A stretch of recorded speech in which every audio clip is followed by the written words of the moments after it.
ناظرین، ہٹلر اور نپولین کے بعد صدام حسین دنیا کا ایک ایسا حکمران تھا جسے تاریخ دان اور محقق کبھی فراموش نہ کر سکیں گے۔ صدام حسین نے اپنے 24 سالہ دور اقتدار میں انتہائی متحرک اور متنازع زندگی بسر کی۔ اقتدار میں آنے سے پہلے اور اقتدار سے معزولی کے بعد بھی صدام حسین خبروں کا مرکز رہے۔ کچھ دانشور، صحافی اور صاحب الرائے افراد صدام حسین کے بارے میں مختلف آراء کا اظہار کرتے ہیں۔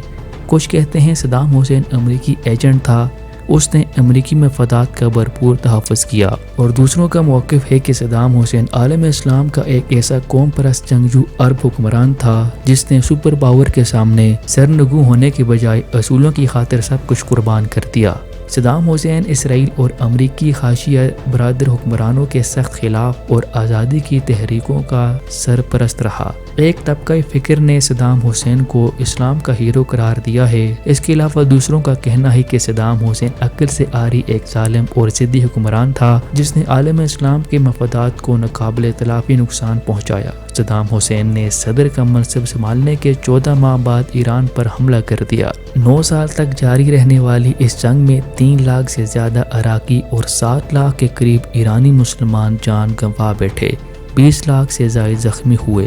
افغانستان پر سوویت یونین کا فوجی قبضہ ہوا تو صدام حسین نے اس کی حمایت کی۔ 1990 میں صدام حسین نے کویت پر قبضہ کر لیا، وہاں قتل و غارت گیری کا شکار بننے والے سب کے سب مسلمان تھے۔ اس کے علاوہ کچھ دانشور صدام حسین کو صلاح الدین ایوبی قرار دیتے ہیں اور دوسرے کہتے ہیں کہ صدام حسین اور صلاح الدین ایوبی میں کیا مماثلت تھی۔ صلاح الدین ایوبی نے عربوں کو متحد کیا، صدام حسین نے عربوں کو تقسیم کیا۔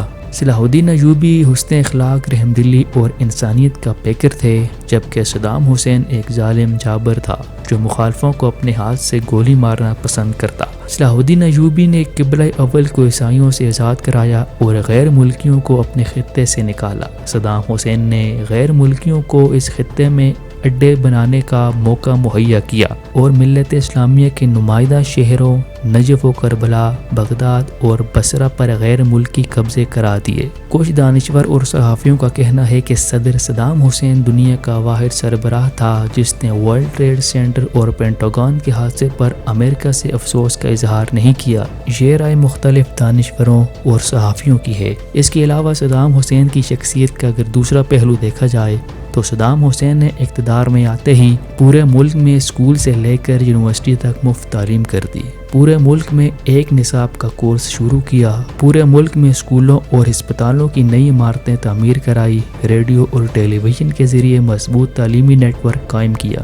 نتیجہ یہ نکلا کہ عراق کا ہر آدمی پڑھا لکھا بن گیا۔ اس حیران کن تعلیمی انقلاب پر اقوام متحدہ کے ادارے یونیسکو نے صدام حسین کو دنیا کا اعلیٰ ترین اعزاز کوپیکا دیا۔ صدام حسین دنیا کا واحد حکمران ہے جس نے اپنی پوری قوم کو پڑھا لکھا بنا دیا۔ صدام حسین 27 کتب کے مصنف ہیں۔ ان کی ایک مشہور کتاب کا نام ہول کتاب التاریخ ہے۔ صدام حسین کے بارے میں یہ بھی بتایا گیا ہے کہ وہ حضرت صدیق اکبر رضی اللہ تعالیٰ عنہ اور حضرت عمر فاروق رضی اللہ تعالیٰ عنہ کو اپنا آئیڈیل قرار دیتے تھے۔ صدام حسین نے اپنے دور اقتدار میں شیعہ اور سنی تنازع کو سختی سے دبائے رکھا۔ عراق میں محرم کے جلوس نکالنے کی اجازت نہ تھی۔ صدام حسین نے اپنے دور اقتدار کے آخری 2 سال میں اہل تشیع کے بارے میں اپنی پالیسی بتدریج تبدیل کرنا شروع کی اور محرم میں مجالس اور جلوس کی اجازت بھی دی۔ اقوام متحدہ کی پابندیوں اور امریکہ کی طرف سے گہرا تنگ ہونے کے بعد اندرون ملک شیعہ کمیونٹی سے بہتر تعلقات استوار کرنے کے لیے صدام حسین نے یہ پالیسی اپنائی کہ امن و امان کے قیام میں ان کا تعاون حاصل رہے۔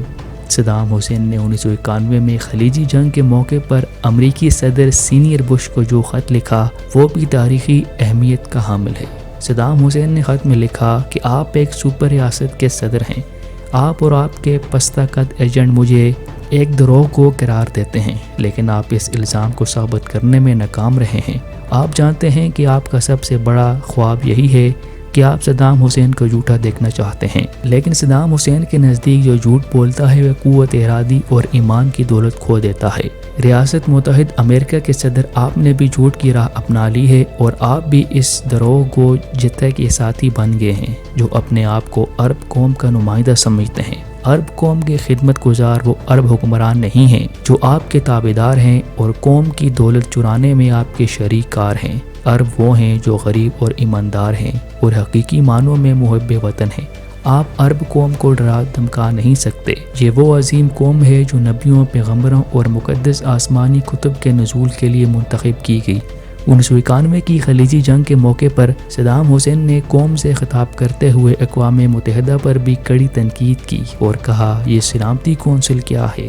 کیا امریکہ، سوویت یونین، فرانس، چین اور انگلینڈ، یہی 5 ممالک اس کے ارکان ہیں؟ انہیں کیا حق پہنچتا ہے عربوں کے معاملات میں مداخلت کریں؟ وہ کون ہوتے ہیں کہ جو آ کر ہمارے معاملات کو حل کریں؟ انہیں کیا حق ہے کہ وہ آئیں اور ہمارے مسائل میں ٹانگ اڑائیں؟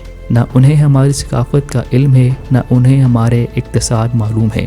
وہ خود جو چاہیں کرتے پھریں اور ہمارے لیے عالمی قوانین کا ڈنڈا لے کر آ جائیں۔ ہم بھی انسان ہیں۔ اگر وہ خود بین الاقوامی اصولوں کا احترام نہیں کریں گے تو ہم سے بھی بین الاقوامی قوانین کا احترام کیسے کروا سکتے ہیں؟ انہیں خود بھی ان کا احترام کرنا ہوگا۔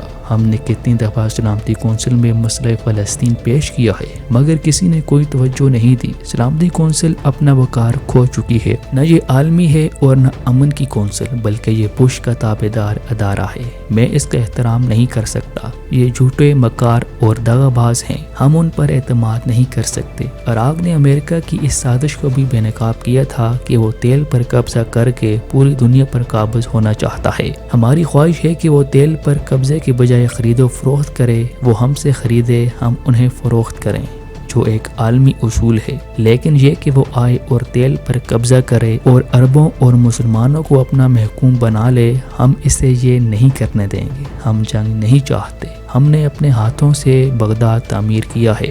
جب ہم نے زمان اقتدار سنبھالی تو پورے بغداد میں صرف 2 محل اور 1 ہوٹل تھا۔ ہم نے بغداد کو تعمیر کیا، اسے آباد کیا۔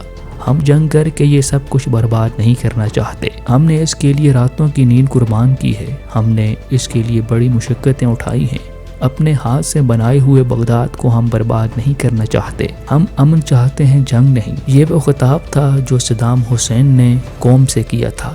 صدام حسین کی شخصیت کے بہت سے پہلو ابھی تک محققین اور تاریخ دانوں سے چھپے ہوئے ہیں۔